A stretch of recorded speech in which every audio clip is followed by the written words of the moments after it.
Hi everyone, and welcome to another How I Made This video. This week I'm going to show you my process for designing characters and how I choose their colour palettes. So I usually like to start by finding references for inspiration on Pinterest, as I can collect them in a board and come back to them anytime I need to. I can also sort them into categories like characters, backgrounds, art style, etc. Once I've got a few in there, I'll start with a drawing warm-up called the Blob Challenge, which is basically putting down random shapes and then drawing on top to create characters.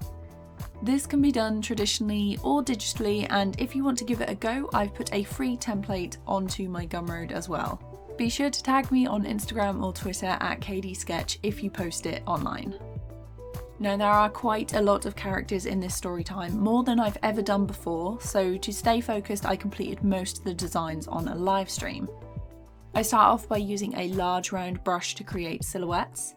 These are very loose and quick, and even if it looks odd, just keep going with them until you've got a decent amount of varied shapes to work with. When that's done, I'll go in with an eraser or white coloured brush and add in details to define the characters. The ones I like, I'll then develop further by lowering the opacity, and on a new layer I'll sketch on top. Most of these characters were based on real people I went to university with, so I already have inspiration for their personalities, clothing and colour choices. But to make the designs more interesting, I'll regularly go back to my references to check on posing or clothing to see what I can add or take away. I want to simplify the design as much as possible, because while adding in small details like buttons on a coat or a patterned shirt looks nice, it will be much more time consuming to animate. Before committing to an idea, you should also think about whether you will be able to keep the design consistent through the animation, how long you have to complete the project, and if you will actually enjoy animating the extra details you've added. Now, if a character only appears once or twice, I'll clean up the sketch, colour it and move on to the next step in my process. But if a character appears quite often, as these two will, I'll make a character sheet which includes a turnaround and some expressions. Adding in guides on a new layer at key points in the design like top of the head, chin, shoulders, waist and feet can help you with the proportions of your character when completing the turnaround.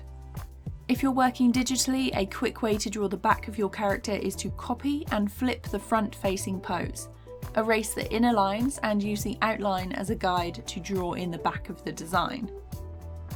Here are a few extra character sheets I've made for other projects I've worked on. For main characters, particularly ones who have a lot of dynamic movement, I've included extra poses and props that they use in the animation. Choosing colours can be difficult, though usually I'll pick one to act as the main colour for each character and use that to select a few other shades, both lighter and darker, to make a nice contrast in the design.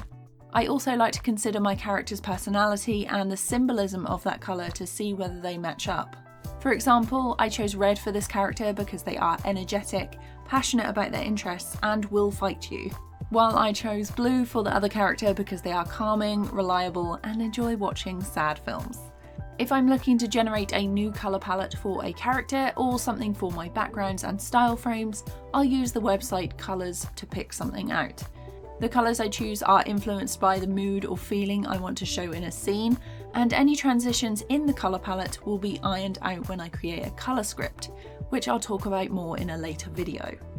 As always, I hope you find this helpful. If you want to see more animations and tutorials from me, be sure to subscribe and hit the bell to be notified when I post, and I'll be back with another video real soon. Bye!